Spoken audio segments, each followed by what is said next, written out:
टिकणारं यशवंत नातं. म्हणजे आम्हाला जे नातं टिकवायचं आहे, खूप महत्वाचा संदेश आहे की जे नातं आम्हाला टिकवायचं आहे ते दीर्घकाळ टिकलं पाहिजे. दीर्घकाळ टिकणारं जे नातं आहे ते आम्हाला हवं आहे. त्याच्यासाठी परमेश्वराची वचन आहे. कलसीकरास पत्राचा 3रा अध्याय, देवाच्या वचनाच्या द्वारेच देव बोलतो, त्याच्यामुळे वचन जास्त वाचली जातील. कलसीकरास पत्राचा 3रा अध्याय 12 ते 15. तेव्हा तुम्ही देवाचे पवित्र व प्रियसे निवडलेले सेवक आहात, निवडलेले लोक आहात, म्हणून करुणायुक्त हृदय, ममता, सौम्यता, लक्ष देऊन वचन ऐका. कारण ज्यावेळेला आम्ही ते वचन ऐकतो त्याच क्षणाला कार्य सुरू होतं. कारण वचन कार्य केल्याशिवाय परत पाठीमागे जात नाही, अजिबात जात नाही. हे देवाने सांगितलं गणना 23 मध्ये. परमेश्वर याच्या 55 अध्यायामध्ये 11व्या वचनात त्याचं वचन कार्य करतं, म्हणून लक्ष देऊन ऐका. स्वीकारायला असते. ममता, सौम्यता, दीनता, सहनशीलता ही धारण करा, ही धारण करा. एकमेकांचे सहन करा. कोणाविरुद्ध कोणाचे गाऱ्हाणे असल्यास आपापसात क्षमा करा. प्रभूने तुम्हाला क्षमा केली तशी तुम्हीही करा. पूर्णता करणारे बंधन, अशी जी प्रीती ती या सर्वांवर धारण करा. ख्रिस्ताची शांती तुमच्या अंतःकरणात ठेवा. तिच्याकरिता तुम्हाला एक शरीर असे पाचारण करण्यात आले आहे आणि तुम्ही कृतज्ञ असा. फिलिप्पिकरास पत्र याचा 2रा अध्याय 1 ते 2. फिलिप्पिकरास पत्र याचा 2रा अध्याय 1 ते 2. यावरून ख्रिस्ताच्या ठाई काही आश्वासन, प्रीतीचे काही सांत्वन, आत्म्याची काही सहभागिता, काही कळवळा व करुणा ही जर आहेत तर तुम्ही समचित्त व्हा, म्हणजे सारख्या चित्ताचे व्हा. म्हणजे एकमेकांवर सारखीच प्रीती करा आणि एक जीव होऊन एक चित्त व्हा. अशा प्रकारे माझा आनंद तुम्ही पूर्ण करा. दोन्ही कलसीकरास पत्र आणि फिलिप्पिकरास पत्र दोन्ही पावलाने लिहिलेले, त्याच्यामध्ये वचन आपण वाचलेले आणि पावलाने पवित्र आत्म्याच्या द्वारे लिहिलेले आहेत. आता आपल्याला बघायचंय लोकांसाठी आपलं नातं असतं. आपलं नातं कसं असतं? सहसा आपल्या जीवनामध्ये खूप लोक येऊन जातात. लहानपणी आलेले लोक वेगळे, तरुणपणामध्ये आपल्या जीवनात आलेले लोक वेगळे, प्रौढावस्थेत आपल्या जीवनात आलेले लोक वेगळे, वृद्धावस्थेत आलेले लोक वेगळे. म्हणजे जसं आम्ही वाढत जातो, म्हणजे बाल अवस्थेत सगळे मित्रमंडळी आमच्या, शेजारी पाजारी आमच्या, त्याच्यानंतर आमच्या चर्चमध्ये त्या बालपणात येणारे लोक, परत आमच्या तारुण्यामध्ये आमच्या अवतीभोवती आमच्या शेजारी आमच्या घरात असणारे आमच्या नातेवाईकांमध्ये वाढ होते, बदल होतात. काही सोडून जातात, काही नवे येतात. सतत आणि सतत नवीन लोक आमच्या जीवनात येत राहतात. आम्ही कामावर जातो, कॉलेजमध्ये जातो, शाळेत जातो. जिथं जिथं आम्ही जाऊ, जसं वय वाढत जातं तसं ज्या ज्या ठिकाणी आम्ही जातो, चर्चमध्ये जातो, शाळेत जातो, संडे स्कूलमध्ये जातो, नंतर कॉलेजमध्ये जातो, कामावर जातो, त्या ठिकाणी प्रत्येक ठिकाणी आम्हाला नवीन नवीन लोक मिळतात. कधी प्रवासामध्ये जातो, कधी लग्नाला जातो, कधी मृत्यूच्या आपल्या ह्याच्यासाठी कब्रस्थानामध्ये आम्ही जातो, कधी कोणत्या समारंभाला जातो, कामावरचे प्रोग्राम असतात तिथं जातो. तिथं आपल्या संगती लोकांचे संबंध येतात.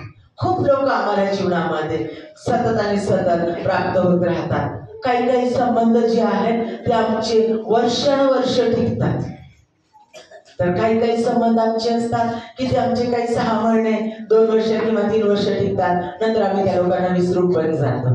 काही काही लोक 1-2 दिवसाचा संबंध येतो, परत ते आम्हाला कधीच आठवत नाही. काही लोक असे असतात 1 तास आमच्याशी संबंध आला पण आमचं जीवन बदलून टाकणारे ठरतात. आम्ही त्यांना कधीच विसरू शकत नाही. असंही आमच्या जीवनात घडत राहतं. सगळ्याच व्यक्ती प्रत्येक व्यक्तीच्या जीवनात कायम टिकत नाही. आपणही कुणाच्या जीवनात कायम टिकत नाही, बरोबर आहे? हे सत्य आहे आणि हे सत्य प्रत्येक व्यक्तीला आम्हाला माहिती आहे, आम्ही ते अनुभवतो. माणूस हा समाजशील प्राणी आहे. एकटं राहायला कोणालाच आवडत नाही. सगळ्यांना कोणी ना कोणी जवळ असलेलं आवडतं.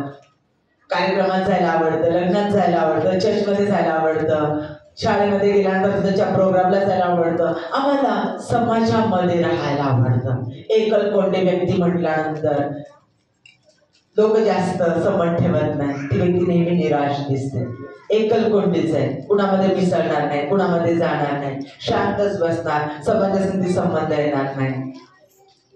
असे खूप मोजके अपवाद लोक असतात. पण बहुतेक व्यक्तीला जवळ कोणी ना कोणी हवं असतं, पाहिजेच असतं. लहान लेकरापासून म्हणजे जन्माला आलं की ते ओरडूनच आवाजच देतो. मानव प्राणी जन्मल्याच आवाज देतो, ट्या ट्या करून, लवकर या लवकर या, जवळ या जवळ या जवळ या. की सगळे आई वडील काय, सगळे आजोबा आजी काय, डॉक्टर काय, सगळे पळत त्याच्या जवळ जातात. असा हा समाजशील असणारा मानव प्राणी आहे. परमेश्वराने त्याला तसं घडवलेलंच आहे. माझ्या प्रियांनो, परंतु प्रत्येकाला लॉंग लाईफ, शेवटपर्यंत टिकणारे संबंध आवडतात. 1 वर्षात, 2 वर्षात, 5 वर्षात संबंध तुटले किंवा 6 महिन्यात संबंध तुटले की माणसाला ते तुटलेले संबंध दुःख देतात, निराशा आणतात. लॉंग लाईफ संबंध राहिले, जास्त कालावधीसाठी कुणासंधी संबंध राहिले, टिकून राहिले ना, तर त्याचा एक प्रकारचा अभिमान निर्माण होतो, आनंद निर्माण होतो. मग आम्ही सांगायला लागतो, बालपणापासूनची माझी मैत्री बघा ना, आता माझं लग्न झालं, आता मी दुसऱ्या ह्याच्यात देशात राहते किंवा दुसऱ्या गावात राहते, पण माझ्या मैत्रिणीसाठी, माझ्या मित्रासाठी अजूनही आमचे संबंध आहेत. आम्ही तुटलेलो नाही. काही जण सांगतात 50 वर्ष झाले ओळखतोय आम्ही संगतीच आहोत, आमचे संबंध तुटलेले नाही. पती पत्नी 25 वर्ष झाले कार्यक्रम करतात. का करतात? कारण 25 वर्ष आमचं लग्न टिकून आहे. आम्ही एकमेकांच्या सहवासात आहे. आम्ही एकमेकांना सांभाळलंय, समजून घेतलंय. 50 ओलांडली तर अजून मोठा आनंद करतात. 75 ओलांडली लग्नाची तर अजून मोठा आनंद करतात. बरोबर आहे की आमचं हे नातं टिकून आहे. पार्टनरशिप, बिझनेस मधली पार्टनरशिप, कामावरची पार्टनरशिप असेल, बिझनेस मधली, 10 वर्ष आम्ही एकत्र पार्टनरशिप आहे, आमचं एकत्र काम आहे. कामावर मी 30 वर्ष काम केलं, म्हणजे त्या ठिकाणी मी कामातल्या ठिकाणच्या लोकांना आवडते म्हणून 30 वर्ष झाले आज मी टिकून नाही. काम करणाऱ्या बायका बोलत नाही, 6 वर्ष झाले मी यांच्या घरी काम करते. अभिमानाने सांगतात, प्रत्येक जण अभिमानाने बोलतं. आमची मैत्री 40 वर्ष झाले, आमची मैत्री, आम्ही तुटलो नाही. ह्या गोष्टीचा अभिमान वाटतो, आनंद वाटतो. का? कारण मी अशी व्यक्ती आहे की मी दुसऱ्याला समजून घेऊ शकते. त्याची ही पावती आहे, हा पुरावा आहे की हे लोक माझ्यासाठी टिकून आहेत, टिकून राहतात. माझ्यासाठी हे लोक जोडलेले आहेत. माझी एक मैत्रीण आहे, तिचा माझा स्वभाव अगदी भिन्न आहे, म्हणजे 2 टोकाचे आहेत आम्ही. आणि त्या मैत्रिणीसाठी संबंध टिकणं शक्यच नाही. तिच्यासाठी 16 वर्ष झाले माझे संबंध. एक माझी डॉक्टर मैत्रीण आहे, ती आणि मी विरुद्ध टोकाचे आहोत, पास्टरांना माहिती आहे. पण आम्ही अजूनही टिकून आहोत. जवळजवळ नाही म्हटलं तर 20 वर्ष झाले दोघी जणी मैत्रिणी आहोत. विरुद्ध स्वभावाचे असताना टिकून आहोत. माझ्या प्रियानो, असं आमच्या प्रत्येकाच्या जीवनात घडतं. लक्षात घ्या, काय सांगत आहे मी? नाताळ साजरा करत आहे. आमचा देव येशू हा प्रीतीचा देव आहे. आमचा देव येशू हा प्रीतीचा देव आहे. God is love. परमेश्वरानं आमच्यावर एवढी प्रीती केली, मानवावर एवढी प्रीती केली, या यावेनं लक्षात घ्या, लुसिफर हा प्रेझेंट वर्शिप करणारा होता, देवाचा आवडता होता. देवाने त्याच्यावर प्रेम केलं कारण त्याच्या सगळ्या पंखांमध्ये कॉर्ड्स होते आणि तो स्तवन करीत असे आणि परमेश्वराला ते आवडत असे. पण त्याने गर्व केला, अभिमान केला आणि देवाचं स्थान घेण्याचा प्रयत्न केला, म्हणून त्याला खाली टाकण्यात आलं. आणि त्यांचं स्थान रिकामं झालं, म्हणून ते स्थान मानव पुत्र आणि कन्यांना देण्यासाठी आदामाला परमेश्वरानं निर्माण केलं. म्हणून त्याने त्याला सांगितलं, जा पृथ्वी व्यापून टाका, आनंद करा, बहुगणित व्हा. आणि तो रोज संध्याकाळी त्यांच्याशी बोलायला येत होता. म्हणजे परमेश्वराला त्यांची सहभागिता आवडत होती, मित्रत्व त्यांच्यासाठी आवडत होतं, आपली स्वतःची लेकरं, आपलं बनवलेलं आपलं क्रिएशन, म्हणून तो त्यांच्याकडे निर्मितीकडे येत होता. देवाधिदेव ज्यानं युनिव्हर्स निर्माण केलं, सगळं जग निर्माण केलं, सगळं साम्राज्य निर्माण केलेला देव, त्यानं आदामावर प्रेम केलं, मानवावर प्रेम केलं. माझ्या प्रियांनो, आदमाने पाप केल्याच्या नंतर मला सांगा, तो क्षणात आदमानं पाप केलं, तिथंच आदमाचा हवेचा नाश करू शकला असता, नष्ट, खतम. क्षणात शब्द बोलून, तसं शब्द बोलून त्याने जगाची निर्मिती केली. प्रकाशाने अंधकार वेगळा केला, तसा शब्द बोलून तो क्षणामध्ये तो नष्ट करू शकत होता, तिथंच पाप नष्ट झालं असतं. पण नाही, देवानं त्या पाप केलेल्या आदमावर आणि हवेवर प्रेम केलं. त्यानं तिथंच अभिवचन दिलं की तुझं सीड म्हणजे स्त्रीचं सीड, तुझं बीज त्या सैतानाचं डोकं ठेचेल, मरणाची रांगी, सार्वकालिक मृत्यू, ते पाप नाही सगळे. माझ्या प्रियांनो, त्याच क्षणाला अभिवचन देण्यात आलं. आणि म्हणून येशू ख्रिस्त या जगामध्ये आला. कशासाठी? मानवाचं तुटलेलं रिलेशन, संबंध परमेश्वरासाठी, कारण पवित्रता आणि पाप एकत्र राहू शकत नाही, म्हणून येशू ख्रिस्त आला.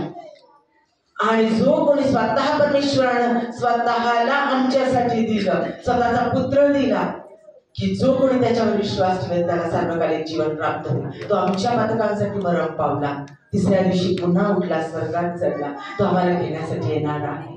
आणि आज त्याने त्याचा पवित्र आत्मा आम्हाला दिलेला आहे, जो पवित्र आत्मा आम्हाला चालवत आहे. हा विश्वास जो धरतो आणि त्याला म्हणतो माझ्या अंतःकरणात ये, त्याच्या अंतःकरणात येशू ख्रिस्त येतो. हे धर्मांतर नाही, कुठेही बायबलमध्ये सांगितलं नाही तो धर्म स्थापन करण्यासाठी आला, कुठेही नाही. प्रेषितांची कृत्ये याच्या 11वा अध्याय त्याच्यामध्ये सांगण्यात आलेलं आहे की काय, 11वा अध्याय आणि 26वा वचन सांगितलेलं आहे की हे लोक कोण आहेत. तर हे लोक ख्रिस्ती लोक. कोण ख्रिस्ती लोक? तर ख्रिस्ताला फॉलो करणारे, अनुसरणारे, म्हणून त्यांना क्राइस्ट इन, ख्रिस्त ज्यांच्यात, म्हणून त्यांना ख्रिश्चन हे नाव मिळालं. हे लक्षात ठेवा. परमेश्वर देवाधिदेव धर्म स्थापन करण्यासाठी आला ना. लक्षात घ्या, येशू हाच माझा एकमेव देव आहे आणि मी त्याला अंतःकरणात स्वीकारते. तो माझा तारणारा आहे आणि ही माझी विश्वासाची कृती ज्या वेळेला मी करते त्यावेळेला पाण्यामध्ये माझा जुना मनुष्य मेला आहे आणि माझ्यातून ख्रिस्त उठलाय. मी बाहेर येते त्यावेळेला माझ्यात ख्रिस्त उठला आहे. ही विश्वासाची कृती मी करते. लक्षात घ्या आपल्याला, माझ्यातला जुना मनुष्य पाण्यामध्ये मेला आहे आणि माझ्यामध्ये ख्रिस्त उठलाय. ही माझी विश्वासाची कृती मी करते. मी माझ्यामध्ये ख्रिस्त उठला आहे, पुन्हा उठला ख्रिस्त तो मीच आहे.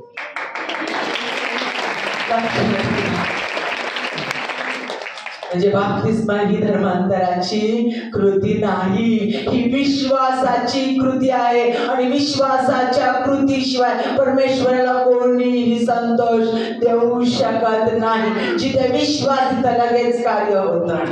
आज तुमच्या चर्चमध्ये किती कार्य होत आहे? विश्वास, कारण तुमचे पास्टर तुमच्यामधला वचनाच्या द्वारे विश्वास वाढवत आहे. विश्वास अत्यंत महत्वाचा आहे. आणि माझ्या प्रियांनो,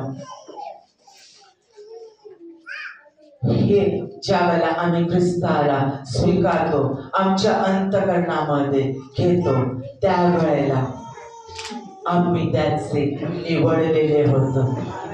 बोलावलेले पुष्कळ आहेत, निवडलेले थोडके आहेत. आईच्या गर्भाशात त्यांना निवडलेलं आहे. ते त्यांच्या वेळात काही लहानपणात, काही तरुणपणात, काही वृद्धपणात, काही मरणाच्या वेळेला, त्या वेळेला ते येशू ख्रिस्ताचा स्वीकार करणारच स्वीकारणार.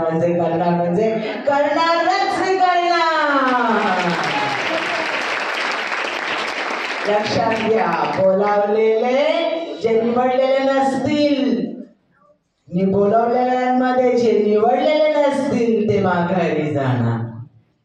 कायम लक्षात ठेवा, मी निवडलेला आहे का, मी निवडलेली आहे का.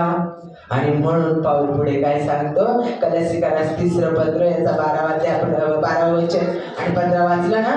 तुम्ही देवाचे पवित्र प्रिय असे निवडलेले लोक आहात. तुम्ही ऐकणारे प्रत्येक जण तुम्ही निवडलेले देवाचे लोक आहात. निवडलेले, तुम्हाला निवडलाय परमेश्वरानं आईच्या गर्भाशयामध्ये खास असे लोक आहात. हो का, कसं काय खास? हो, जगाचा निर्माण करता, सगळ्या गॅलेक्सी निर्माण करणारा, युनिवर्स निर्माण करणारा, सगळी पृथ्वी निर्माण करणारा, सृष्टी निर्माण करणारा, राजे रजवाडे देश निर्माण करणारा, तो जगाचा निर्माण करता याह्वे येशूवा तो माझ्या अंतःकरणात राहतो. मी ज्या ज्या ठिकाणी जाईल त्या त्या ठिकाणी माझ्या मध्ये तो सगळीकडे जातो. मी साधारण व्यक्ती आहे का? नाही प्रियानो, म्हणा मी सामर्थ्यशाली व्यक्ती आहे. म्हणा माझ्यात ख्रिस्त आहे, माझ्यात ख्रिस्त आहे. विजयी वीर बली जगात जो आहे त्याहुनी बलशाली. माझ्यात ख्रिस्त आहे. किती समस्या होते, किती प्रॉब्लेम येऊ दे, मला हे माहिती पाहिजे माझ्यामध्ये येशू ख्रिस्त आहे. मी जिथे जाईल तिथे येशू ख्रिस्त आहे, तो मला सोडत नाही. मी कुठेही जाऊ दे, ग्रेव्हयार्ड मध्ये चाललं, ह्यालाच गेलं, फ्युनरलला गेले, तरी माझ्यामध्ये ख्रिस्त. मी कुठेही चुगली करत असते, सावध राहा, ख्रिस्त माझ्यात. तो म्हणणार नाही तू चुगली करतो पण मी बाहेर थांबतो, तू दारू पितो पण त्याच्या बाहेर मी थांबतो. लक्षात घ्या, कुठे जातात, लहानपणी गाणं म्हणत होता, तुझे पाय कुठे जातात ते सांभाळ. देवावरती राहतो तो प्रेमाने पाहतो, तुझे पाय कुठे जातात ते सांभाळ, तुझे हात काय करतात ते सांभाळ. देवावरती राहतो तो प्रेमाने पाहतो. लक्षात घ्या प्रियांनो, तो एकही क्षण तुम्हाला सोडत नाही. तुम्ही काहीही करू द्या, मोबाईलवर तुम्ही काय पाहता, तुमच्यात आहे.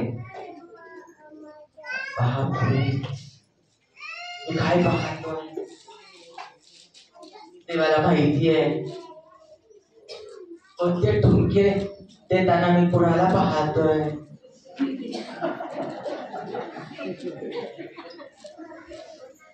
येशू ख्रिस्त पवित्र देव तो पाहतोय. नवऱ्याकडे जात्या, सासूबद्दल सांगते, तुम्ही नव्हता ना, तिने असं केलं. देव तिथे, कारण तो तिचा पण देव आहे. लक्षात घ्या. अरे तुझी बायको दिसते साधी भोळी, खूप नखरेले, तू गेल्यानंतर तिचे सगळे नखरे बाहेर येतात, तुला नाही माहिती. सांभाळा, त्या सुनेचा देव आहे तो.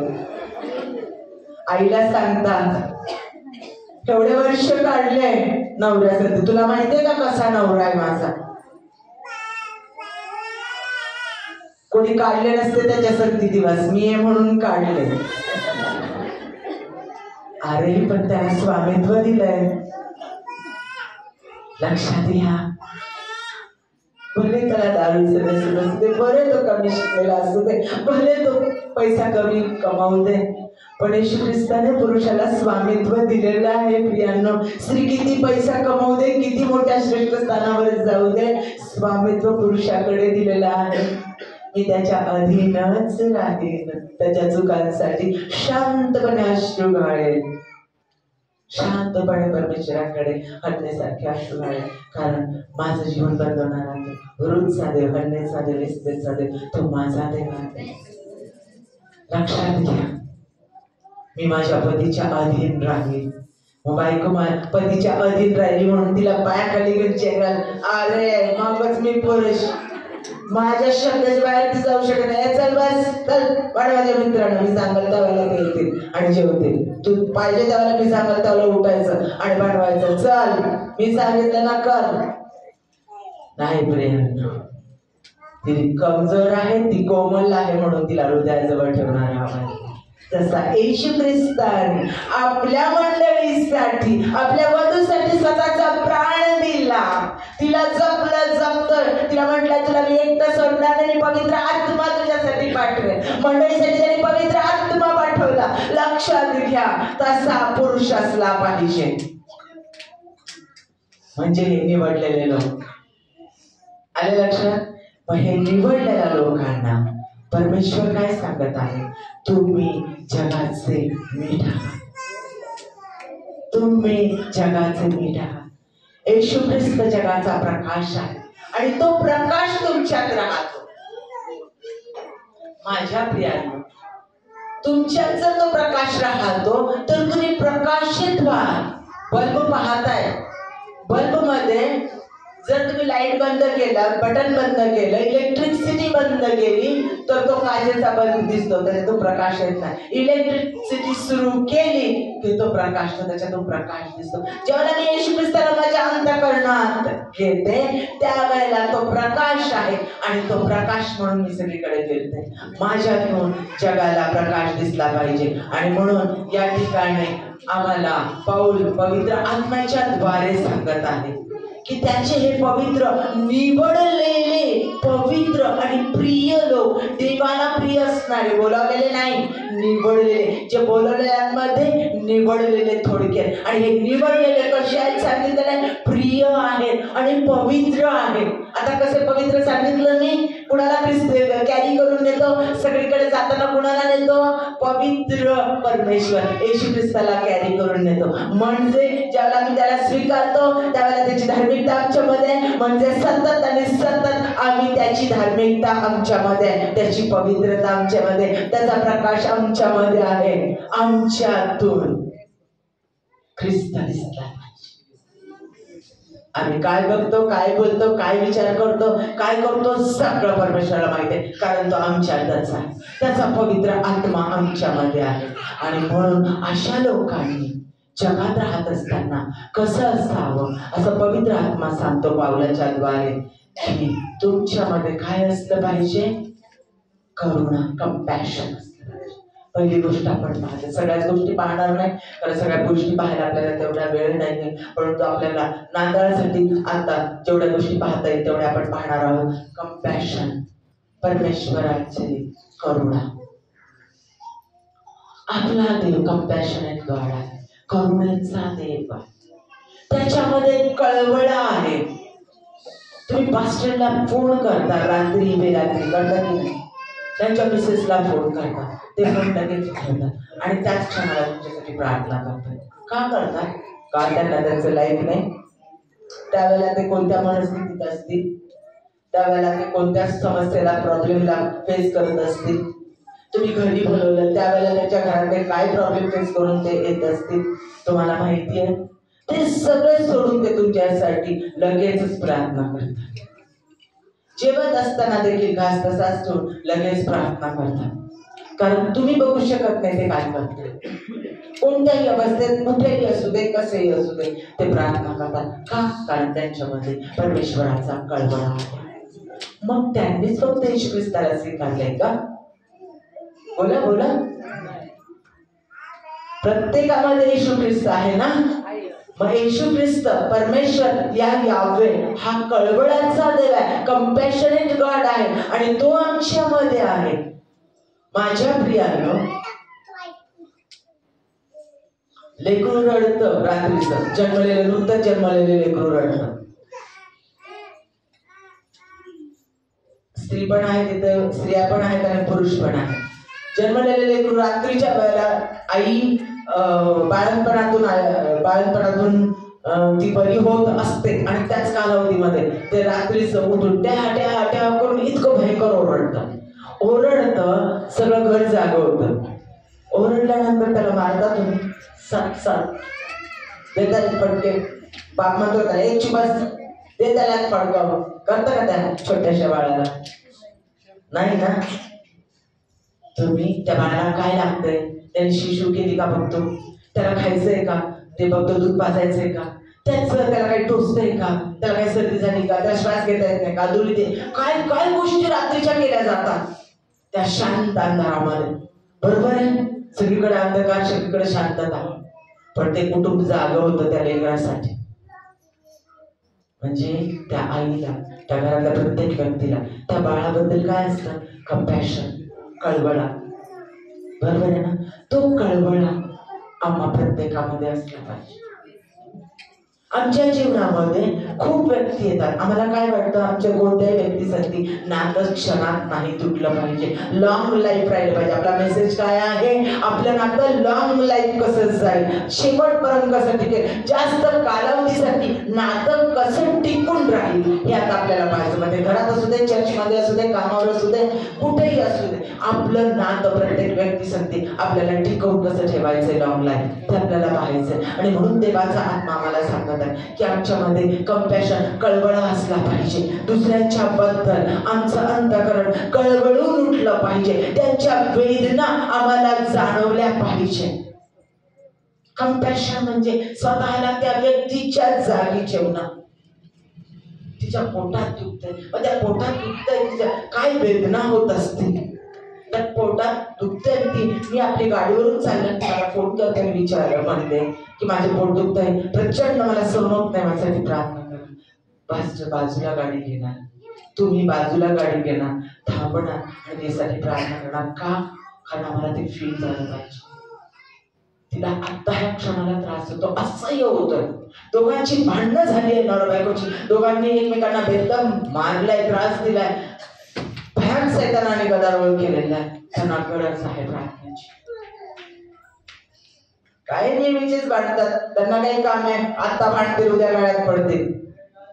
पडू देत, ते त्यांचे भांडतात, ते त्यांचे निपटू दे. दोघांच्या अंगामध्ये फार मस्ती, दोघांनाही फार होत येतो, दोघं पण असेच आहे, चालेल पडू दे. नाही नाही, त्यावेळेला त्यांची काय अवस्था, त्यावेळेला सैतान त्यांच्या घरात धुमाकूळ घालून कशा पद्धती एकमेकांना तोडायला लावतो, पायदळी तुडवायला लावतो. त्याच्यात जर देवाचं कार्य करणारी असेल व्यक्ती, तर दुसरी व्यक्ती त्या व्यक्तीला कशी नाबूद करून तुडवून भयान करते. ते भयान असतं. त्यांना प्रार्थनेची गरज असते. आम्हाला तेवढा कळवळा वाटला पाहिजे, तेवढं आम्हाला त्या व्यक्तीबद्दल प्रेम वाटलं पाहिजे. म्हणून दुसरी आज्ञा देण्यात आलेली आहे. कोणती?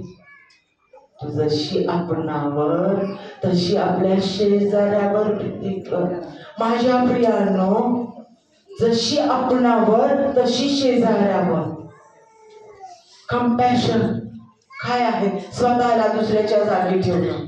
मला जर प्रेम पाहिजे, मला जर सन्मान पाहिजे, माझी जर गरज पुरवली पाहिजे, मला जर या समस्येतून बाहेर काढलेलं पाहिजे,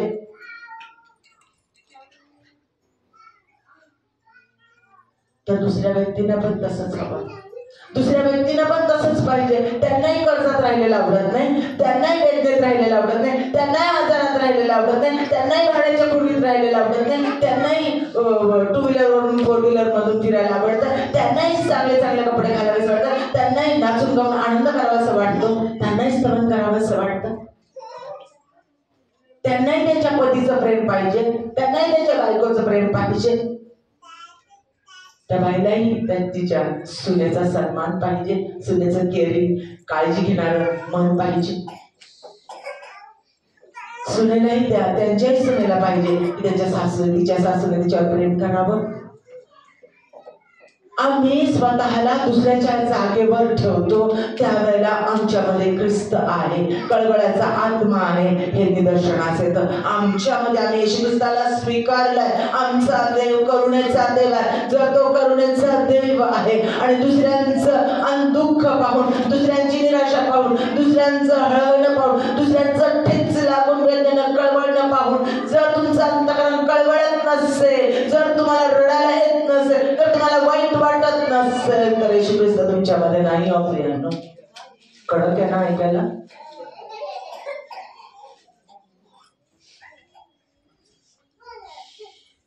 मला काही नाही, मला माहित पण नाही ती चर्च मध्ये नवीन येते. मी कुठं पास्टर बघते, त्या पास्टरच त्यांच्या Mrs me praise the Lord केलं तर केले.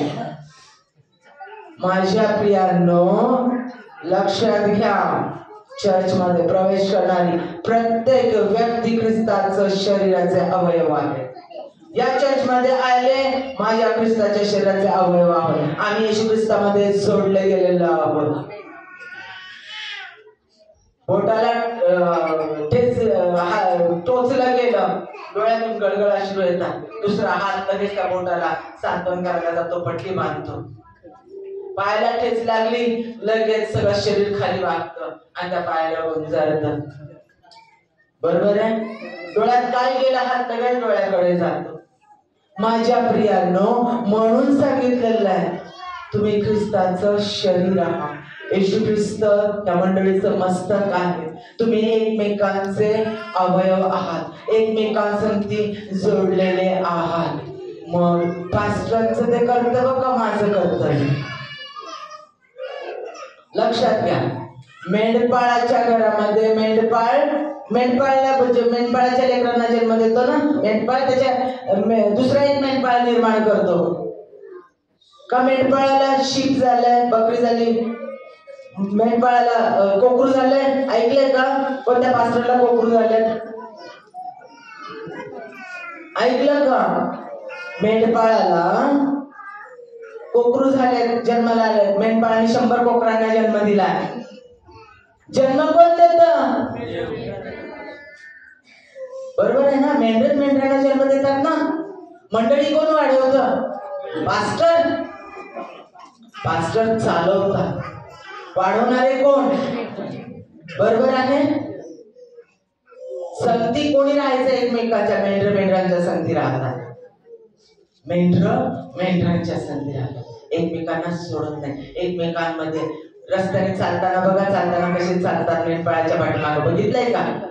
एकमेकांमध्ये घुसून चालत राहतात, सोडत नाहीत एकमेकांना. आम्ही तसे असलं पाहिजे. लक्षात घ्या, आमचं कर्तव्य आहे, आमच्यामध्ये ते कंपॅशन असलं पाहिजे. आम्हाला तशी दुसऱ्यांवर प्रीती करता आली पाहिजे. यशायाचा 54वा अध्याय 10वं वचन, कारण पर्वत दृष्टी आढळतील, टेकड्या धडतील, पण माझी तुझ्यावरची दया करुणा ढळणार नाही. बघा, माझी तुझ्यावरची दया आणि करुणा. परमेश्वर यावे अभिवचन देतो इस्रायल लोकांना, जे बंडखोर होते, ते त्रास देणारे होते, मनमानी करणारे होते, सदैव आज्ञा भंग करणारे इस्रायल लोक होते. तरीही देव त्यांना अभिवचन देत होता आणि त्यांना अभिवचन दिलंय, कारण पर्वत दृष्ट्या ढळतील होतील, टेकड्या ढळतील, पण माझी तुझ्यावरची करुणा दया ढळणार नाही. माझा शांतीचा करार हलणार नाही, असे तुझ्यावर करुणा करणारा परमेश्वर म्हणतो.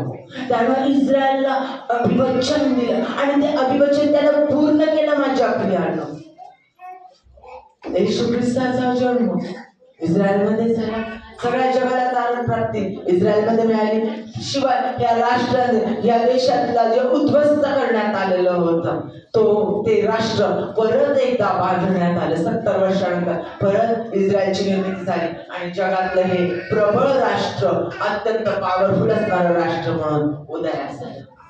म्हणजे दिलेलं अभिवचन, हे अभिवचन दिलेलं होतं, पूर्ण केलं. यशायाचा 63वा अध्याय 7व्या वचनात, परमेश्वराने आम्हावर जे सर्व उपकार केले आणि आपल्या दयेने व आपल्या विपुल करुणेने म्हणजे कंपॅशनने इस्रायलच्या घराण्याचे जे फार कल्याण केले, त्यास अनुरूप असे परमेश्वराच्या सदैव कृत्याचे मी वर्णन करील आणि त्यांचे गुणगान गाईल. कारण तो करुणा करणारा देव आहे, सदैव करुणा करणारा, कंपॅशन आहे त्याच्यामध्ये. तो करुणेचा कळवळ्याचा देव आहे, त्याच्यामध्ये कळवळ आहे. असे असणारे इस्रायल लोक ताठर मनाचे, अतिशय बंडखोर, त्रास देणारे, नको त्या गोष्टी करणारे, परमेश्वराला वीट आणणारे म्हटलेले आहे त्यांच्याबद्दल. तरी देवाने त्यांच्यावर प्रेम केलं, असा कंपॅशनेट देव तो आहे. आणि तरी देवाने त्यांना दिलेलं अभिवचन पूर्ण केलं, ते दिलं ते. आणि आज इस्रायलचं राष्ट्र अस्तित्वात आहे.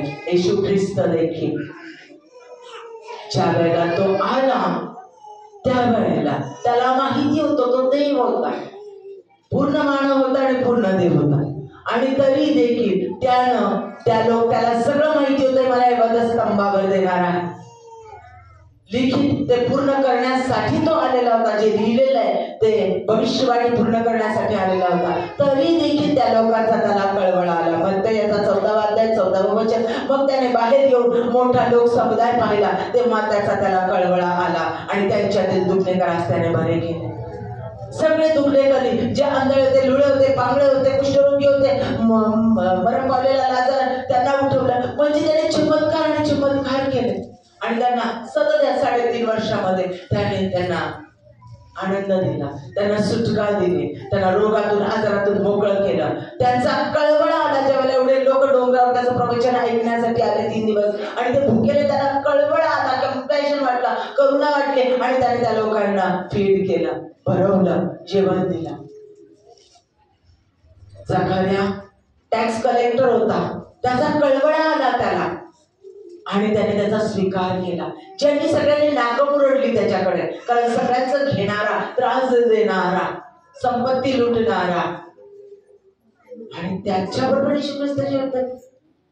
आणि परमेश्वराने त्याला स्वीकारलं. काय झालं? त्यानं म्हटलं की मी माझं ज्यांचं मी घेतलंय त्यांचं मी दुपटीनं देईन. बघा, लगेच त्याचं परिवर्तन झालं.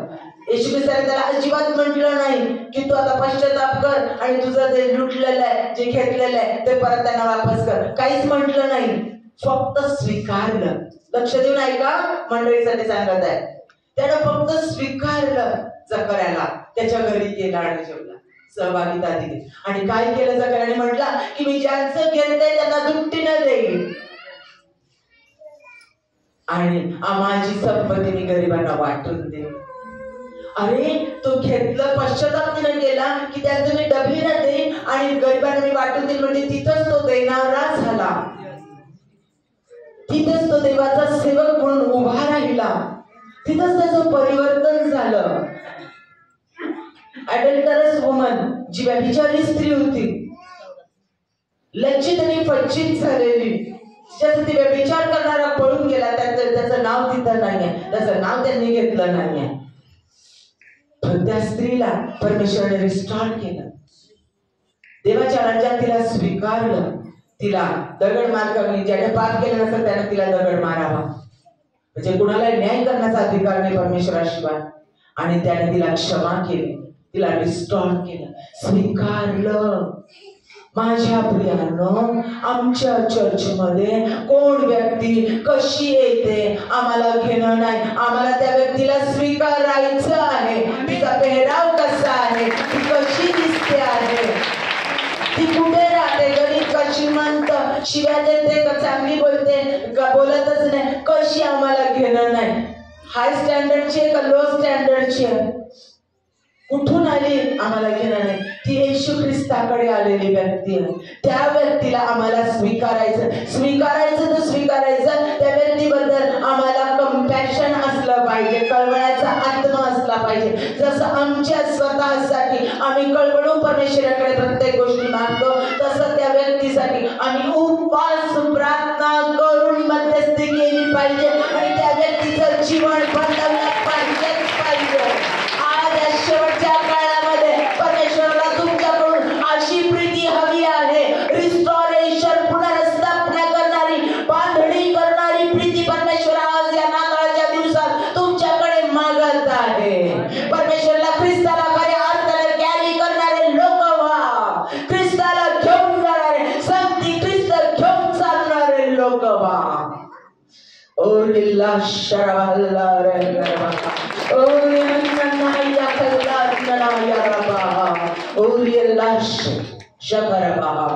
परमेश्वराचा पुढे काइंडनेस, कंपॅशन हे फिलिंग्स आहेत, त्या भावना ज्याला कळवळ्याचा आत्मा ते फिलिंग्स येतात त्यावेळेला आमच्याकडून दयेची कृती होते. काइंडनेस, दया करा म्हटलेलं आहे पुढे, दयेची कृती आमच्याकडून होते. त्याला परमेश्वराला कळवळा वाटला आणि मग त्याने त्यांना जेवण दिलं, त्यांच्यावर दया केली. कळवळा वाटला आणि मग त्याने त्या आंधळ्याला बरं केलं. कळवळा वाटला मग त्या कुष्ठरोगांना त्यानं बरं केलं. म्हणजे ही ऍक्शन दयेची काय होते, ऍक्शन होते. या दोन्ही गोष्टी एकमेकांवर अवलंबून आहेत. या दोन्ही गोष्टी आम्हाला जर लॉंग लाईफ रिलेशनशिप ठेवायची आहे, आमच्या कुटुंबातल्या व्यक्ती संगती, आमच्या कामावरच्या व्यक्ती संगती, आम्ही जिथं कामाला जातो त्या ठिकाणी, आमच्या कॉलेजमध्ये, आमच्या शाळेमध्ये, आमच्या कंपनीमध्ये, आमच्या समाजामध्ये, अवतीभोवतीच्या लोकांमध्ये आणि आमच्या चर्चमध्ये आम्हाला लॉंग लाईफ प्रत्येक व्यक्ती संगती शेवटपर्यंत संबंध टिकवायचा आहे आणि साक्षीला उभं राहायचं आहे की ह्या व्यक्तीसाठी माझा 20 वर्ष झाला संबंध आहे, या व्यक्तीसाठी 20 वर्ष झाला आमची फ्रेंडशिप आहे, आमचा जिव्हाळ्याचं नातेसंबंध ख्रिस्तातलं आहे. ही साक्ष आम्हाला देता आली पाहिजे. आम्ही साक्ष देतो आरोग्य प्राप्त झाल्याची, आम्ही साक्ष देतो प्रार्थना ऐकले गेल्याची. आम्ही साक्ष दिली पाहिजे की आमचे नातेसंबंध चर्चमध्ये प्रत्येक व्यक्तीसाठी कसे परमेश्वराने दृढ केलेले आहे आणि ते सामर्थ्य मला कसं दिलेलं आहे, तो कळवळ्याचा आत्मा मला दिलेला आहे का. मी जाऊन विचारते का, ब्रदर तुम्हाला बरं वाटत नाही का, ब्रदर तुमच्या फॅमिलीसाठी मी प्रार्थना करते, सिस्टर तुमच्या फॅमिलीसाठी मी प्रार्थना करते, बायकोला घेऊन मी सगळ्यांना भेटणार, नवऱ्याला घेऊन मी सगळ्यांकडे भेटणार, आमच्या आईवडिलांना घेऊन मी सगळ्यांना भेटणार. एकटं नाही, एकटंच भेटाल तर वेगवेगळ्या गोष्टी निर्माण होतात, पण माझ्या संगती जोडीला घेऊन मी त्या लोकांना भेटणार, चर्चमधल्या प्रत्येक व्यक्तीला त्यांची विचारपूस करणार. फक्त एकटं पास्टरचं कर्तव्य नाही माझ्या प्रियानं, तुमचं सगळ्यांचं प्रत्येकाचं कर्तव्य आहे. तुमच्या प्रत्येकाच्या अंतःकरणात एकमेकांबद्दल कळवळा आला पाहिजे. तुम्ही आता तुमच्या पास्टरने सांगितलं ना, त्यांना प्रॉफेसी झालेली आहे.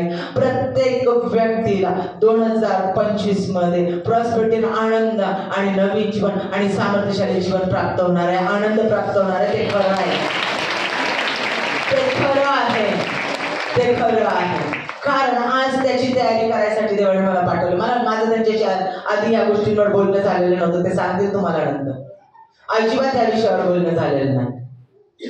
मी देवाकडे मागितलं, मी ह्या चर्चसाठी काय बोलू, देवाने मला वचन दिलं, देवाने मला वचन दिलं. देव तुमची तयारी करत आहे, तो तुमची तयारी करत आहे एकमेकांसाठी. कंपॅशनने प्रार्थना उपवास करा, तोपर्यंत शांत राहू नका. कारण येशू ख्रिस्त दुसऱ्यांना आशीर्वाद दिल्याशिवाय शांत राहिला नाही. आणि तो म्हणतो, जसा मी आहे तसे तुम्ही व्हा. का? कारण तुम्ही निवडलेले आहे. का? कारण तुम्ही त्याची लेकरं आहात. का? कारण तुम्ही दासी पुत्र नाही. का? कारण येशू ख्रिस्त तुमच्यामध्ये राहतो आणि जसा बाप आहे तसं त्याचं लेकरू होतं आणि जे बाप सांगतो तेच लेकरू करतं. त्यामुळे तुम्हाला अभिवचन दिलेलं आहे योहानाच्या 15व्या अध्यायामध्ये, खरा द्राक्ष होईल. तुम्ही माझ्यामध्ये राहा, मी तुम्हामध्ये राहील, मग तुम्ही फळ देणारे व्हाल. एकदम पूर्ण वाचा आणि नेहमी वाचत जा, रोज वाचा तो पूर्ण अध्याय. जसा पिता माझ्यामध्ये राहतो, मी पित्यामध्ये राहतो आणि जसा पिता पूर्ण पित्याने सांगितले त्याच्या आज्ञा मी पाळतो, तशा तुम्ही माझ्या आज्ञा पाळा. लक्षात घ्या, तो तुमच्यामध्ये राहतो. मग जसं त्यानं कार्य केलं केलं केलं, लक्षात घ्या, तेच कार्य तुम्हाला करायचं आहे. सेम तसंच ते पास्टर करतील, आम्ही कशाला? पास्टरने तुम्हाला आशीर्वादित केलेलं आहे, तुम्हाला ते कार्य करायचं आहे. जा, सांगा, दिगंतापर्यंत जा. मध्य 28-19-20 तुमचं ब्रीदवाक्य असलं पाहिजे. धर्मांतर नाही. जा, पृथ्वीच्या दिगंतापर्यंत जाऊन माझी सुवार्ता सांगा. त्यांना माझ्या नावाने बाप्तिस्मा द्या. बाप्तिस्मा म्हणजे धर्मांतराची कृती नाही, हे सांगितलं. ते कार्य तुम्हाला करायचं, शांत बसायचं नाही. या चर्चच्या अनेक शाखा झाल्याच पाहिजे, लोकांना तेवढा आशीर्वाद मिळालाच पाहिजे, झालंच पाहिजे कोणत्याही परिस्थितीत. पास्टर हे जुना चर्च चालवतात, त्यांचे दोन्ही मुलं दुसरे 2 चर्च चालवले पाहिजे आणि ते ह्याच्यापेक्षाही मोठे असले पाहिजे. आणि ते काम कुणाचं आहे? मेंढपाळाचं का कुणाचं? मग तुमचं काम तुम्हाला करायचं आहे आणि ते तुम्ही करणारच आहात. तुम्हाला सांगते करणारच आहात, हे तुम्हाला सांगते करणारच आहात. कारण देवाचं वचन कार्य केल्याशिवाय परत पाठीमागे जात नाही आणि ते वचन आज प्रत्येकाच्या अंतःकरणात शिरत आहे. कार्याला सुरुवात झाली आहे.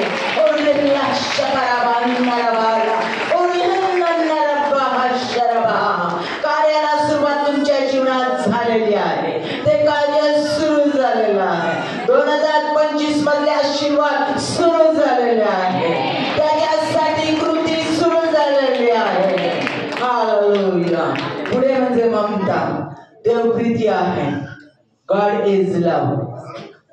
God is love. देव प्रीती आहे, तो प्रीतीचा देव आहे, आम्हाला माहिती आहे, बरोबर आहे. त्याने जगावर एवढी प्रीती केली की त्याने आपल्या एकुलता एक पुत्र दिला. हे सगळं पाठ आहे, तोंडपाठ आहे आमचा. माझ्या प्रियांनो, त्याची ममता. यशायाचा 49वा अध्याय 15व्या वचनात सांगितलंय, आई आपल्या तान्ह्या लेकराला विसरेल. तान्ह लेकरू, आई आपल्या तान्ह्या लेकराला विसरेल, पण मी तुला विसरणार नाही, कधीच नाही. माझ्या प्रियानो, आणि तोच असं सांगणारा ममतेचा वात्सल्याचा देव, तो तुमच्यात आहे, पुरुषांमध्ये आहे, लक्षात घ्या, स्त्रियांमध्ये आहे. तोच वात्सल्याचा देव, ममतेचा देव, तो कळवळ्याचा देव, तो तुमच्यामध्ये आहे. जो म्हणतो, तो अभिवचन देतो, तो म्हणतो की आई आपल्या तान्ह्या लेकराला दिसते. आईला तान्ह्या लेकराला दिसणं फार कठीण असतं. तिच्या छातीमध्ये भरलेलं दूध त्या लेकराला विसरू देत नाही, विसरू देत नाही. क्षणाक्षणाला तिला त्या लेकराची आठवण होते, क्षणाक्षणाला त्या तान्ह्या बाळाची आठवण होते. त्याच्या दोन्ही छाती भरून येतात दुधाने गच्च, आणि ते आई त्या लेकराला विसरत नाही. आणि तरी देव म्हणतो ती तरी विसरेल, विसरेल, विसरेल, पण मी नाही विसरणार. काय प्रेम आहे माझ्या प्रियानो, काय प्रेम आहे परमेश्वराचं, काय ॲश्युरन्स आहे, काय खात्री आहे, काय खात्री देतोय देव, कसली खात्री देतोय तो.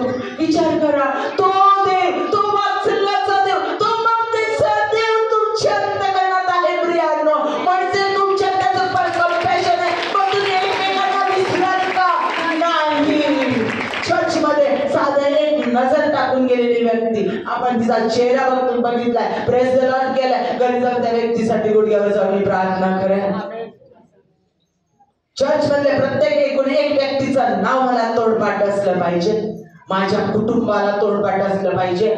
माझ्या कुटुंबाने आठवड्यात, महिन्यातला 1 दिवस तरी चर्चच्या पास्टरसाठी प्रार्थना उपास धरला पाहिजे, केलाच पाहिजे, केलाच पाहिजे. कारण ते सगळ्या ह्या समस्यांना तोंड देतात. त्यांना संरक्षणाचं कवच असणं, आरोग्य असल्याने सगळं सामर्थ्य परमेश्वराचा पुरवठा होणं गरजेचं आहे. त्याच्यामुळे ते माझं कर्तव्य आहे मेंढपाळासाठी उपास प्रार्थना करणं. तसंच माझं 1 दिवसाचा उपास मी चर्चच्या प्रत्येक व्यक्तीसाठी प्रार्थना उपास करेलच करेल. म्हणजे माझे 2025 चे आशीर्वाद मला मिळणार, कारण तो जर आणि त्यांचा देव आहे.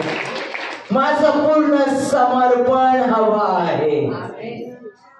मी या शरीराचा अवयव आहे, त्याचं पूर्ण दाखला हवाय, पुरावा हवाय. पुरावा पाहिजे, खरंच मी या मंडळीचा एकाच शरीराचा भाग आहे. मग तिथं पाठीमागं टोचली पिन तर मला इथं वेदना झाल्या पाहिजे. ती दुःखाने कळवळली तर मला इथं वेदना झाली, ते तिथं दुःखाने कळवळले तर मला इथं वेदना झाल्या पाहिजे. ही येशू ख्रिस्ताची प्रीती, आणि ती येशू ख्रिस्ताची प्रीती पवित्र पवित्र पवित्र पवित्र पवित्र पवित्र पवित्र पवित्र पवित्र ओरी हर बाबा शाखारा बस ती पवित्र पवित्र घाणेरडे नातेसंबंध निर्माण करणारी नाही, घाणेरडं आकर्षण निर्माण करणारी नाही, तर पवित्र पवित्र त्याचं कुटुंब पवित्र, कारण त्याचं रक्त तुमच्या मंडळीतून सळसळत प्रत्येक व्यक्तीच्या शरीरातून घेताना प्रभोजन त्याचं शरीर आणि त्याचं रक्त, शरीरी तुझे रक्त मिळवलेला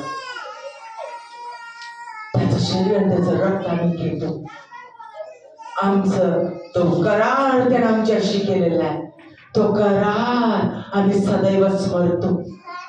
म्हणजे मी हा मंडळीचे अवयव आहे, एक भाग आहे, मला तेवढा कळवळा एकमेकांबद्दल पाहिजे आणि त्याची पवित्रता माझ्यामध्ये असली पाहिजे. आमचं ख्रिस्ताचं नातं हे आईच्या गर्भाशयातून दोन्ही लेकरं बाहेर येतात, त्यांच्यामध्ये जे पवित्र नातं असतं त्याच्यापेक्षा अधिक पवित्र नातं या चर्चमध्ये असणार आहे, कारण ते त्याच्या रक्तानं बांधलेलं आणि त्याच्या श्वासानं पवित्र आत्म्याच्या द्वारे बांधलेलं नातं आहे. कारण ज्याला आम्ही ख्रिस्ताला स्वीकारतो तो पवित्र आत्मा आमच्यामध्ये येतो, तोच पवित्र आत्मा प्रत्येक व्यक्तीमध्ये आहे, प्रत्येक व्यक्तीमध्ये आहे. म्हणून आम्ही आमच्या बहिणी संगती भावा संगती बोलताना ती पवित्रता जपणार आहोत, ती पवित्रता कंटिन्यू जपणार आहे. कारण आमच्यातून कोण बघतोय, कोण बघतोय, कोण बघतोय? लक्षात ठेवा, तो आमच्यामध्ये सतत आहे. स्तोत्र संहिता 51:1 हे देवा, तू आपल्या वात्सल्याला अनुसरून माझ्यावर कृपा कर, तू आपल्या विपुल करुणेला अनुसरून माझे अपराध धुवून टाक. आपल्या वात्सल्याला दाविदाला माहिती होतं, त्याने पाप केले, त्याने हाक मारले, तुझं वात्सल्य आठव माझ्यासाठी. माझ्या प्रियानो, देवाला कळवळेना हाक मारले. मग आमच्या चर्चमध्ये दारू पीत असेल, वाईट मार्गाला गेलं असेल, वाईट गोष्टी केलेल्या असतील, ते कानावर आलं असेल, तर काय करणार? जाऊन सांगणार, अगं बाई मी प्रार्थनेसाठी तुला सांगते, तसं मला निंदा काही करायची नाही, पण प्रार्थनेची विनंती म्हणून सांगते ना. त्या ह्यांचा मुलगा आहे ना, दारू पिताना पाहिला अगं मी, अगं त्या पोरीला घेऊन फिरत होता, अगं बाई किती वेगळंच काहीतरी रिलेशन आहे, काहीतरी वेगळंच आहे, अगं त्यांचं फार बाई भांडण झालंय, शेजारच्या खूप मोठं कोर्ट मॅटर झालंय. प्रार्थनेसाठी म्हणून सांगितलं, म्हणजे तसं मी काही कोणाला सांगत नाही, पण प्रार्थनेसाठी तेवढी प्रार्थनेचा आठवण ठेवा. स्वतः जा ना गुडघ्यावर, स्वतः जा ना, प्रार्थना करा, उपवास करा ना, स्वतः प्रार्थना आणि उपवास करा त्या गोष्टीसाठी. स्वतः मागा परमेश्वराकडे. का करते तुम्हाला दिसलं, तुम्हाला दिसतंय, तुम्ही ऐकलं, मग तुम्ही प्रार्थना करा, ते पसरवू नका. ती व्यक्ती येऊन दुसऱ्यांना सांगेल, त्या व्यक्तीने प्रार्थना करा, पण तुम्ही मात्र ती जाहिरात करत फिरू नका प्रार्थनेच्या नावाने. याने सैतान गॉसिप निर्माण करतो, निंदा निर्माण करतो, एखाद्याला खाली पाडण्याची पद्धत शोधून देतो. ह्या गोष्टी मंडळी जपणं गरजेचं आहे, कुटुंबात जपणं गरजेचं आहे, नात्यात जपणं गरजेचं आहे. आमच्या चर्चमध्ये लोक भरपूर येतात, पण ते कायम टिकले पाहिजे, 50-75 वर्ष टिकले पाहिजे, ते गेलेच नाही पाहिजे. ही जबाबदारी तुमची आहे,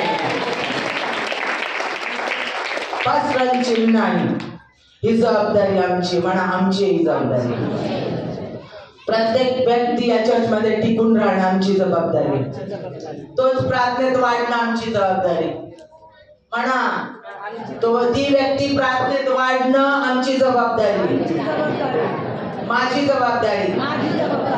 त्या व्यक्तीला सगळे आशीर्वाद मिळणं माझी जबाबदारी. या चर्च मधल्या प्रत्येक व्यक्तीला सगळे आशीर्वाद मिळणं माझी जबाबदारी. या चर्च मधल्या प्रत्येक व्यक्तीला सर्व उत्तमातल्या उत्तम गोष्टी मिळणं आणि परमेश्वरात वाढणं ही माझी जबाबदारी. म्हणा, डोळे बंद करून म्हणा, देवाला वचन द्या, देवाला वचन द्या, डोळे बंद करून. ह्या चर्च मधल्या प्रत्येक व्यक्तीला सगळे आशीर्वाद प्राप्त होणं आणि परमेश्वरामध्ये ती व्यक्ती अधिक वाढणं आणि सतत प्रत्येक व्यक्तीवर अग्नी उतरून येणं ही माझी जबाबदारी, ही माझी जबाबदारी. आणि परमेश्वर तुला वचन देते, आजपासून मी ती जबाबदारी पूर्ण करेन. आजपासून, कारण तू माझ्यामध्ये आहे, तुझं ते कार्य मी पूर्ण करत आहे, तुझं ते कार्य मी पूर्ण करत आहे. Hallelujah, hallelujah, hallelujah. पुढे दिलाय मीकनेस, सहनशीलता, ह्युमॅनिटी, नम्रता. नम्रता म्हणजे काय? वाहून चालणं. बरे का? चांगलेत ना? अगदी हळू आवाजात नाही भाई, मला ना असं ओरडून बोललेलं नाही आवडत. एकदम हळू आवाजात बोलणं, अगदी नम्रतेनं बोलणं, डोक्यात मदत घेऊन आणि मग अगदी हळू आवाजात बोलणं, पावलं टाकणं, ही नम्रता नाही हा माझ्या प्रियांनो. मी खूप नम्र आहे बाई, मला नाही आवडत तसं. सगळ्यात मोठा कमेंट, सगळ्यात मोठा कमेंट, मी नम्र आहे या गोष्टीचा. हो, ही सैतानाची स्ट्रॅटेजी आहे. सैतानाची स्ट्रॅटेजी आहे. खूप खेळ करतो तो. लक्षात घ्या प्रिया, परमेश्वराशिवाय मी नम्र राहू शकत नाही. येशू तुझ्याशिवाय, तुझ्या सामर्थ्याशिवाय, तुझ्या पवित्र आत्म्याच्या पावर शिवाय मी नम्र होऊ शकत नाही. नम्र होणं अत्यंत गरजेचं आहे. तो आमचा देव आमच्यासाठी नम्र झाला. मीकनेस, दीनता, आमच्यामध्ये त्याची दीनता असली पाहिजे. तो आमच्यासाठी दीन आणि लीन झाला. जगाचा निर्माण करता देव, निर्माण करणारा देव, निर्माता, निर्मितीच्या पायाखाली तुडवला गेला माझ्या प्रियांनो. ज्या निर्मितीला त्यानं आरोग्य दिलं, नवीन जीवन दिलं, त्याच निर्मितीने त्याला तुडवलं. काही बोलला नाही, त्यानं मूग पण केलं नाही. लक्ष माझ्याकडेच द्या. त्यानं मूग देखील केलं नाही. लक्षात घ्या, तो देव, तो सामर्थ्याचा परमेश्वर, तो नम्र असणारा, तो लीन असणारा देव माझ्यामध्ये आहे. आणि मी त्याला कॅरी करत असताना मी देखील नम्र असणार आहे. नम्र असण्यासाठी मला कुणाची खुशाली करायची गरज नाही, कुणाचे पाय चाटायची गरज नाही, कुणाच्या पुढे पुढे करायची गरज नाही आहे. तर ख्रिस्ताची नम्रता म्हणजे मी दुसऱ्याला माझ्यापेक्षा अधिक श्रेष्ठ स्थान देईन. आमेन. दुसऱ्याला अधिक श्रेष्ठ समजेल, माझ्या स्वतःपेक्षा दुसऱ्याला मी अधिक श्रेष्ठ समजेल. याला म्हणतात नम्रता. माझ्या अंतःकरणाने, पूर्ण मनाने, पूर्ण अंतःकरणाने दुसऱ्या व्यक्तीला माझ्यापेक्षा मी श्रेष्ठ समजेल. अधिक, माझ्यापेक्षा अधिक श्रेष्ठ. ती व्यक्ती माझ्यापेक्षा अधिक चांगली श्रेष्ठ, कारण तिच्यात माझा येशू ख्रिस्त, तिच्यात माझा येशू ख्रिस्त, ती माझ्या येशू ख्रिस्ताची पवित्र निर्मिती आहे. म्हणून मी दुसऱ्यांना अधिक आणि अधिक सन्मान दे. लक्षात घ्या, मीकनेस म्हणजे सहनशीलता पण येतं त्याच्यामध्ये. दीनतेमध्ये सहन करणारी व्यक्ती, सहनशील असणारी व्यक्ती. मीकनेस म्हणजे दीनता म्हणजे काय? तो दीन झाला. अधिकार होते त्याच्याकडे, अधिकार वापरू शकला असता, तुडवणाऱ्यांना नष्ट करू शकला असता, क्षणात तुडवू शकला असता, काही अद्भुत चमत्कार करू शकला असता, पण त्याने केलं नाही. तो दीन झाला, सगळं होऊ दिलं. माझ्या प्रियांनो, नवऱ्याला अधिकार आहेत सगळे, नवऱ्याला अधिकार आहेत सगळे बायकोवर, पण तरी तो तिला सन्मान देतो, सगळ्यांच्या समोर तिचं कौतुक करतो. खरोखर ही माझ्या कुटुंबाला आधार देणारी, माझ्या कुटुंबाला सावरणारी आहे. बघा तिचे हात माझ्यासाठी कष्ट करण्याने झिजले आहेत. बघा ही माझ्या लेकरांची उत्तम माता आहे. बघा ही माझ्या आई वडिलांची मुलगी झाली आहे. हे ज्यावेळेला तो अभिमानाने सांगतो. लक्षात घ्या, अधिकार आहेत त्याच्याकडे, परंतु तिला प्रत्येक तिच्या कार्यामध्ये तिला संधी जाऊन मदत करतो. एकत्र कार्य करून पुढे जातात. माझ्या प्रियांनो, ह्याला म्हणतात मीकनेस, ह्याला म्हणतात येशू ख्रिस्ताची दीनता. अधिकार असताना नम्र होणं म्हणजे दीनता. अधिकार असताना, हायपोस्ट असताना नम्र होणं म्हणजे दीनता. आई वडील आहोत, सगळा अधिकार आहे, पण म्हणून लेकरांना म्हणणार नाही, नाही शिकायला चालली घराच्या बाहेर, चल चालतो, खायचा अधिकार नाही. त्याचं डोकंच चालत नाही, हो काही करू शकत नाही, ह्याच्याकडून काहीच होणार नाही, हिच्याकडून काहीच होणार नाही, ही अशीच राहणार. हे शब्द बोलायचा अधिकार तुम्हाला नाही. ते शब्द त्या लेकराच्या जीवनात कार्य करतात. आम्ही काय बोलतो लक्षात ठेवा. दीन असणं गरजेचं आहे. आई वडिलांनी देखील परमेश्वराची दीनता धारण करा. म्हणून लेकरांना शिस्त लावू नका असं नाही सांगितलं. मला तर शिस्त प्रिय, मला शिस्त फार आवडते, पण तरी देखील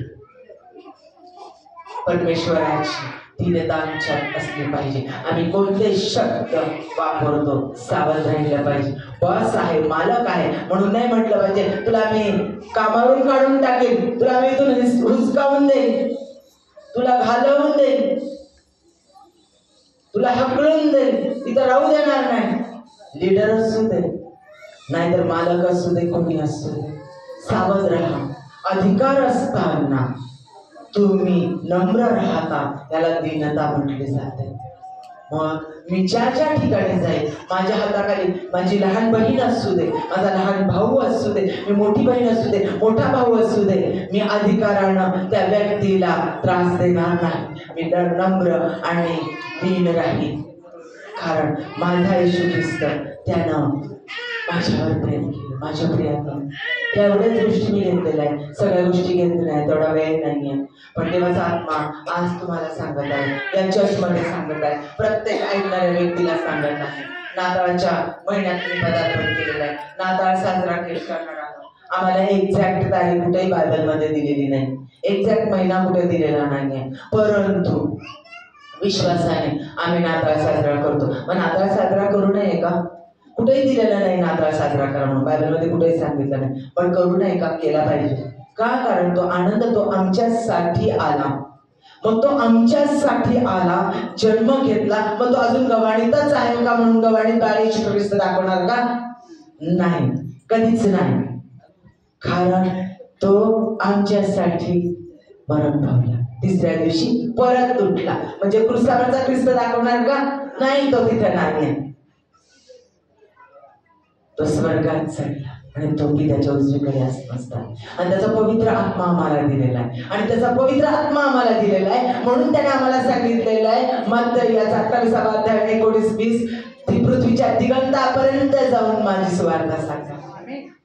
ही सुवार्ता सांगण्यासाठी तुम्हाला नाताळ साजरा करायचा.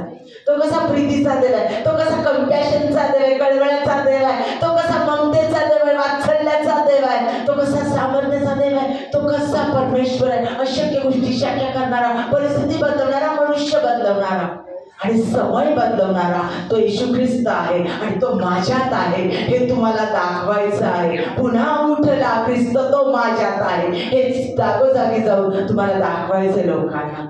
म्हणून तुम्हाला नाताळ साजरा करायचा, तो आनंद तुम्हाला घ्यायचा आहे आणि तो आनंद जाऊन इतरांना वाटायचा आहे. तो आनंद माझ्यापर्यंतच मला ठेवायचा नाही.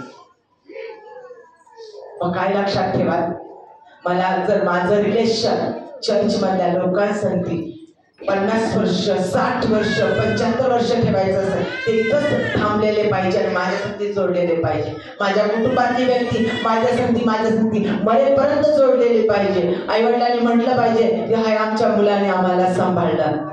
मुलांना मन सांगता आलं पाहिजे साक्ष देताना, माझे आई वडील माझ्याकडे राहतात आणि मी आणि माझी बायको माझ्या आई वडिलांची सेवा करतो. Long life relationship.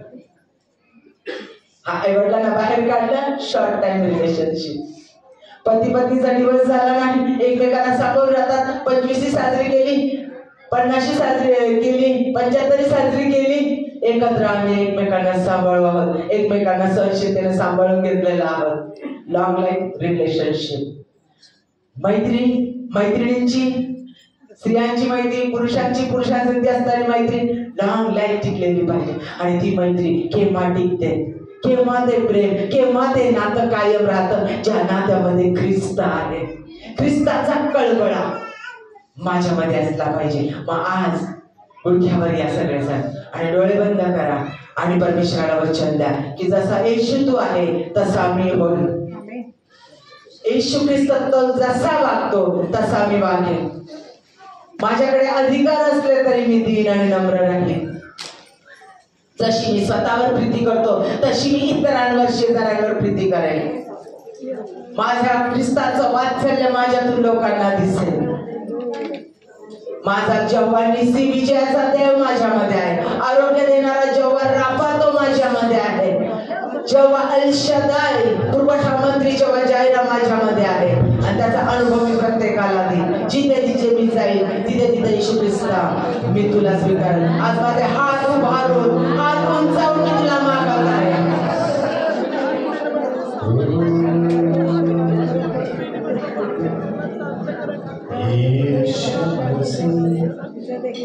भरोसा मेरा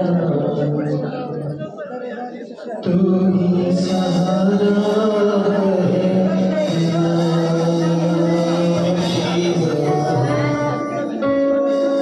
मुश्किल समय में आमेन. वचन द्या त्याला.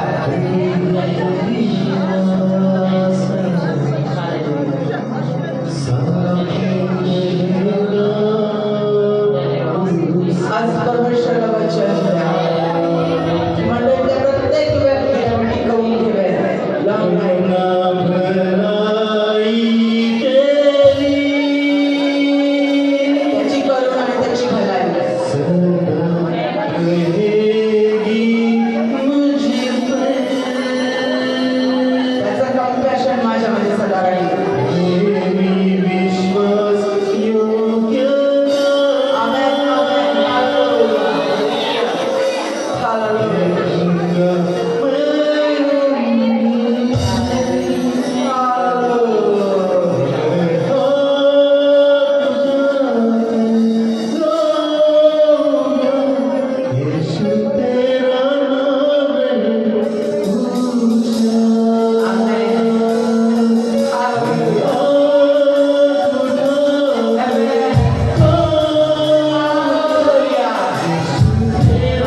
बाशिउद्दीन जबर राफा माझ्यात आहे, अल शदाई माझ्यात आहे, अल रहीम माझ्यात आहे, जबर रोहे जबर शालोम शांतीचा देव माझ्यामध्ये आहे. आणि बाबा ते सर्व आशीर्वाद इतरांपर्यंत नेण्यास या प्रत्येक ऐकणाऱ्या व्यक्तीला तू सहाय्य कर. तू केलंस याबद्दल धन्यवाद आहे. आम्ही तुझे आभार मानतो. येशू चरणात मागतो म्हणून प्लीज आम्ही